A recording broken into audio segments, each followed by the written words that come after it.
You have to understand something about men who choose silence. It's not an absence of words they're seeking. It's an absence of ghosts. Every man like him, every man who builds his life on the edge of nothing, is running from a conversation he can no longer bear to have. For the man who lived in the shadow of the Sawtooth Peaks, the ghost was a little girl with his eyes, and the conversation was the one he never got to finish. He had built his world out of pine logs, rifle oil, and the vast, unforgiving quiet of the high country. His name was Silas, though no one had used it in a decade. A name is a handle, something for the world to grab onto, and he wanted nothing more than to be left unheld. His days were a ritual of hard labor and harder memories. Chopping wood wasn't just for warmth, it was a way to make his body ache more than his soul. The scream of the wind through the canyons was better than the phantom echo of a child's laughter that sometimes ambushed him in the dead of night. He was a man whittled down to his essential parts: regret, survival, and a profound, bone-deep weariness. Then the storm came. It wasn't a gentle spring rain, it was a fist from a bruised purple sky, a furious deluge that turned his small patch of earth into a churning sea of mud and chaos. The sky wept with a violence he understood. It was in the thick of this tempest, as lightning split the horizon and illuminated the world in stark, monochrome flashes, that he saw it. A shape. A bundle of rags huddled against the fence line where his property met the endless wilderness. At first, he thought it was a deer, wounded and seeking shelter. But as he drew closer, the rain plastering his graying hair to his skull, he saw the form was human. It was a girl, impossibly small against the immensity of the storm, curled into herself like a fist. She was soaked through, shivering uncontrollably, her face a pale oval of exhaustion. She wore clothes that were not meant for this country, thin and torn, and wrapped around her was a coarse, heavy burlap cloth, clutched to her chest like a shield. He knelt, his old knees groaning in protest. He saw her face, Asian, young, her eyes fluttering with a fear so profound it was almost a physical presence. He didn't speak. Words were useless here. He simply scooped her into his arms. She weighed next to nothing, a bird with broken wings. As he carried her back toward the sanctuary of his cabin, the dim yellow light of his window a distant star, she didn't fight. She didn't have the strength. She just trembled, a continuous, silent vibration of terror and cold against his chest. He laid her on the cot by the stone fireplace, the only source of real warmth in the small, Spartan cabin. The fire crackled and spat, a living thing in the oppressive quiet. For a long time, that was the only sound. He moved with an economy born of solitude, stoking the flames, putting a kettle of water on the hook to warm. He didn't look at her directly, giving her the same respect he'd give a wild thing he'd brought in from the cold. You don't stare. You don't crowd it. You let it know it's safe by leaving it alone.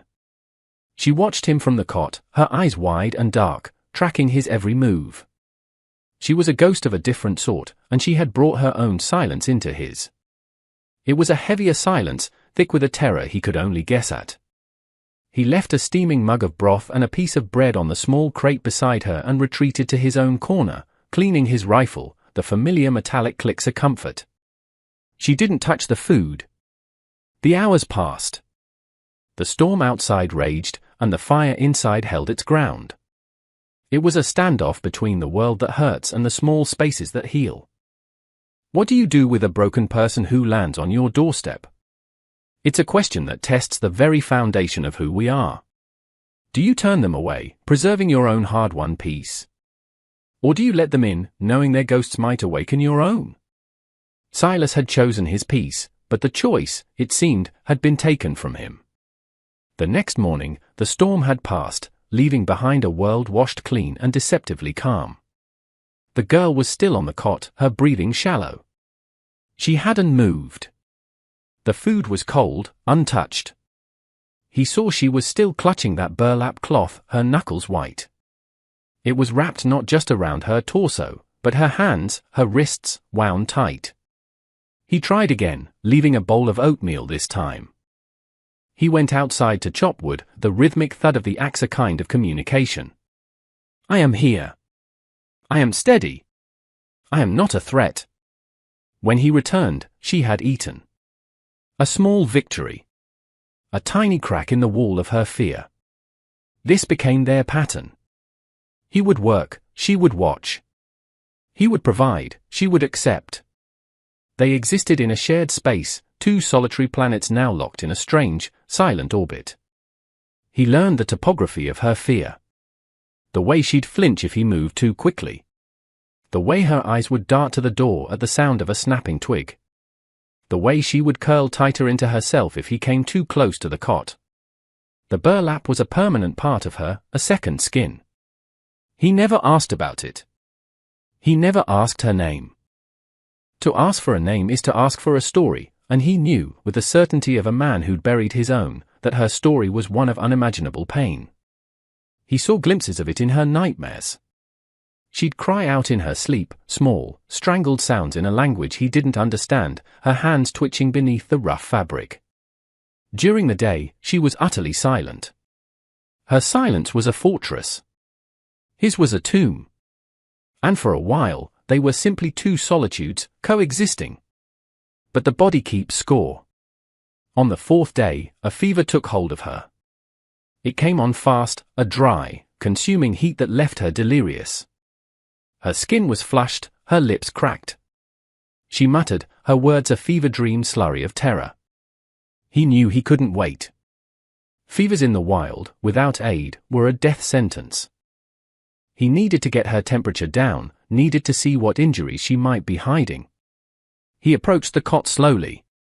"Easy now," he murmured, the words feeling foreign and clumsy in his own mouth. He reached for the cloth, intending to soak it in cool water to lay on her forehead. Her eyes snapped open. They were glassy, unfocused, but in them was a shard of pure, lucid panic. "No," she whispered. The first word she had spoken. It was a thread of a sound, raspy and broken. "Please?" "Don't take the cloth off," her voice, a fragile thing, begged him. What is it about a plea from the depths of suffering that can stop a man in his tracks? It's the sound of a soul laying its last defense bare. He could honor her wish, but the fever was a fire consuming her from within. He had to break through. "I have to," he said, his voice softer than he intended. "You're burning up." He gently took the edge of the burlap. She tried to pull away, but she was too weak. She began to weep, silent tears tracking paths through the grime on her cheeks. He hesitated. This felt like a violation, another trauma to lay upon the pile she already carried. But the heat rolling off her skin was a siren's call. He had to choose. He chose life. He began to unwrap the thick, stained fabric. It was wound tightly, a mummy's binding. As he unwound it from her torso, he saw the bruises, the welts, old and new, a roadmap of cruelty. But it was when he got to her hands that his own began to shake. The cloth was stuck, crusted with dried blood. He worked carefully, his hunter's patience serving him now in a different, more delicate hunt. And then he saw it. And the world, for Silas, tilted on its axis. Her hands, her wrists, they were a tapestry of scars. But beneath the scars, seared into the very flesh of her, was a brand. An intricate, ugly symbol, a stylized dragon biting its own tail. It was a mark of ownership. A cattle brand for a human being. He saw it, and he stopped breathing. His hands began to tremble, a violent, uncontrollable shudder. It wasn't pity. It wasn't shock. It was rage. A cold, black, familiar rage that he had buried years ago under tons of silence and regret. It was the same brand. The exact same brand he had seen once before, a lifetime ago, on the cold, pale skin of his own daughter, Anna. She had been taken, lost to a world of shadows he couldn't penetrate, and when they finally found her, it was too late. All that was left was the brand, and a silence that had swallowed him whole. He looked from the brand on this girl's hand to her tear-streaked face, and the past and present collided with the force of a tectonic shift. This wasn't just a stranger anymore. This was a second chance. This was a ghost he could not fail.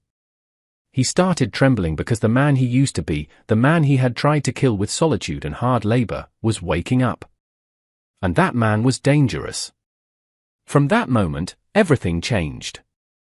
The quiet routine of survival became a regimen of preparation. He tended to her fever with a new, fierce gentleness, cleaning her wounds, forcing broth and water past her lips. He watched her as she slept, not as a warden, but as a guardian. The fire in the hearth was no longer just for warmth, it was a promise. It said, "As long as I burn, you are safe." As her fever broke and her strength slowly returned, she saw the change in him. The weariness in his eyes was still there, but now it was sharpened by a diamond-hard resolve.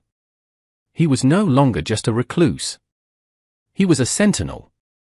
He began to teach her, not with words, but with actions. He'd lead her into the woods, showing her how to walk without snapping a twig. He taught her to read the language of the forest, the alarm call of a jay, the meaning of a bent branch. He was teaching her how to be a ghost, how to disappear. He took her to the small, hidden box canyon behind his property and set up tin cans. He placed a rifle in her hands. It was heavy, awkward. She was afraid of it. He didn't push. He simply fired his own, round after round, his aim steady, his movements economical. The message was clear: this is how you fight back. One day, she picked it up herself. Her first shot missed wildly. The second, too. But the third clipped the edge of a can. A small, metallic ping echoed in the canyon. It was the sound of defiance. He just nodded, a flicker of something like pride in his stoic gaze. He was arming her. He was giving her back the power that had been stolen. They still rarely spoke. Her name, he learned, was Mai. She offered it one evening, a quiet gift. Mai, she said, pointing to herself. Silas, he replied, the name feeling like a borrowed coat on his shoulders. Their conversations were in the things they did. He'd find a wildflower and leave it by her bowl of soup. She'd take the time to neatly fold the blanket he used. They were small gestures, the first green shoots of trust growing in scorched earth. But you can't hide forever. The world that chews people up and spits them out has a long memory and a longer reach. It came in a plume of dust on the horizon, a black truck crawling up the dirt track to his cabin like an invading beetle. Silas saw it from a mile away. He sent Mai into the hidden cellar beneath the floorboards, a place he'd built for supplies, now a sanctuary. "Don't make a sound," he said. It was a command, not a request. He sat on his porch, cleaning his rifle, the picture of a harmless old man. The truck pulled up, and a man in a crisp uniform stepped out. He was tall, with a cruel, thin smile and eyes that were cold and empty. He wore the badge of a county deputy. "Howdy," the man said, his voice slick with false bonhomie. "Name's Deputy Reed. Just checking on the folks out this way. You seen anything unusual? A stray? Maybe a young Chinese girl, lost her way?" Silas looked at him, his face a granite mask. "Just me and the mountains," Reed's smile tightened. He scanned the property, his gaze lingering on the cabin. He saw the extra bowl on the table through the open door. "You live alone out here, old man?" "Must get lonely, I like the quiet," Silas said, his voice flat. Reed took a step closer, his hand resting on the butt of his pistol. He was a predator, smelling weakness. "Right. Well, this girl, she's property of a very important man. There's a reward. If you were to find her, it'd be in your best interest to let me know." The word property hung in the air, thick and poisonous. It was the word that lit the fuse in Silas's soul. He just stared at Reed, his silence more powerful than any threat. Reed eventually grew uncomfortable under the weight of that unwavering gaze. He saw an old man, but he felt something else, something ancient and dangerous coiled beneath the surface. "You keep an eye out," Reed said, turning to leave. "I'll be back." It was a promise. As the truck disappeared, Silas let Mai out of the cellar. She was trembling again, but this time, her eyes weren't just fearful. They were full of a new, cold anger. The hunter was coming. And the hunted were preparing for war. Silas knew he couldn't face Reed and whatever men he brought back alone. Not if he wanted to guarantee Mai's survival. There was only one person he could trust, a man from his past life, the life before the silence. The next morning, before dawn, he rode his old horse into the dusty town of Redemption, a place he hadn't set foot in for 10 years. The town had changed, but the sheriff's office looked the same. And so did the man behind the desk.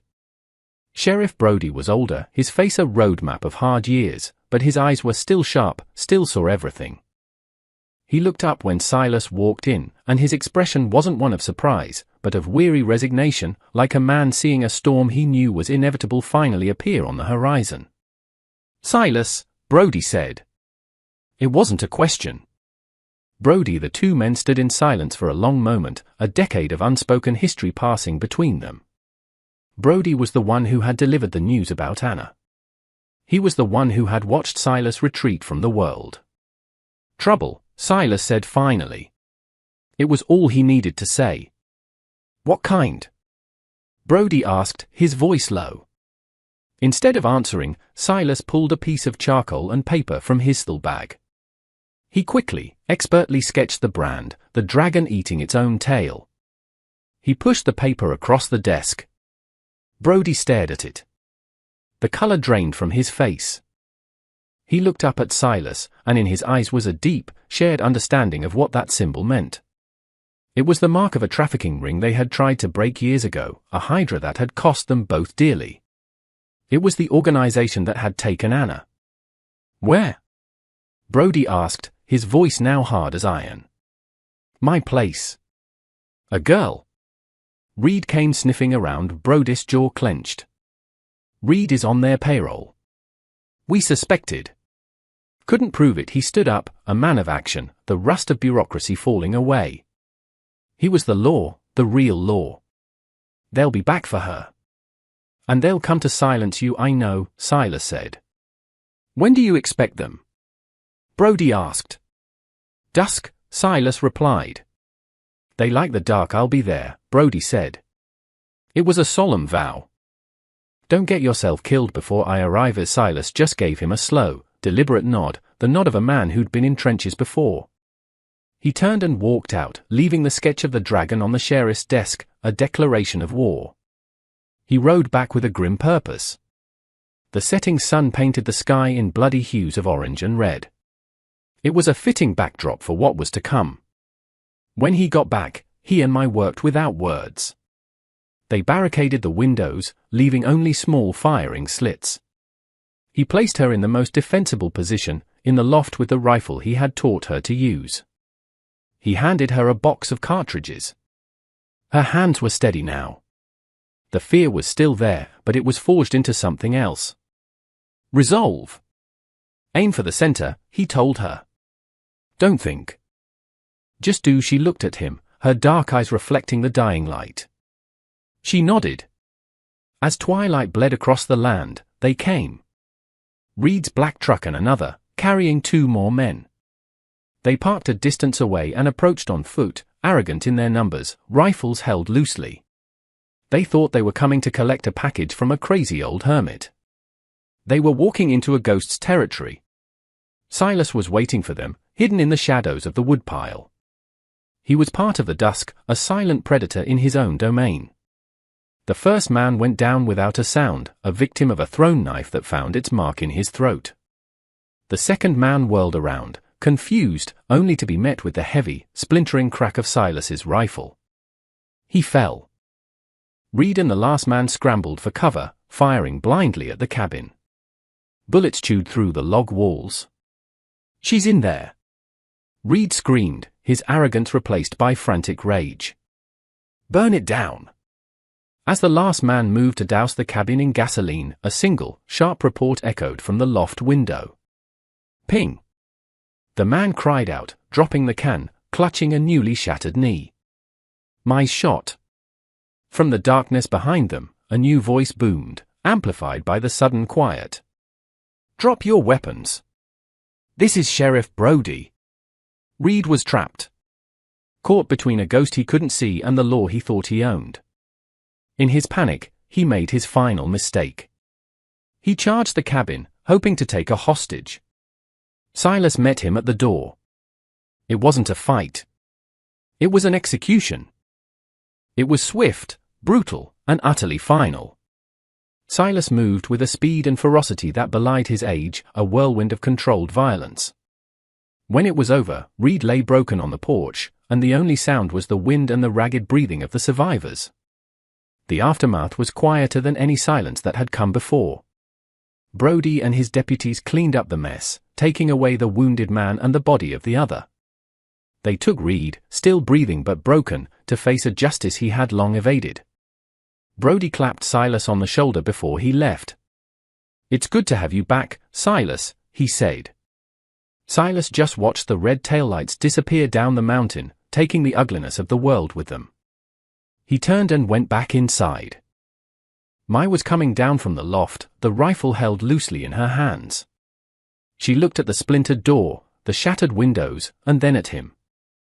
Her face was pale, but her eyes were clear. The ghost of fear was gone, replaced by a profound, weary strength. She walked over to him, stood before him, and for the first time, she initiated contact. She reached out and gently placed her small, scarred hand on his arm. "Thank you," she whispered, her voice steady. He looked down at her hand, at the brand that had tied their fates together. He covered her hand with his own, his large, calloused fingers engulfing hers. He didn't say anything. He just nodded. That was enough. The healing began in the quiet days that followed.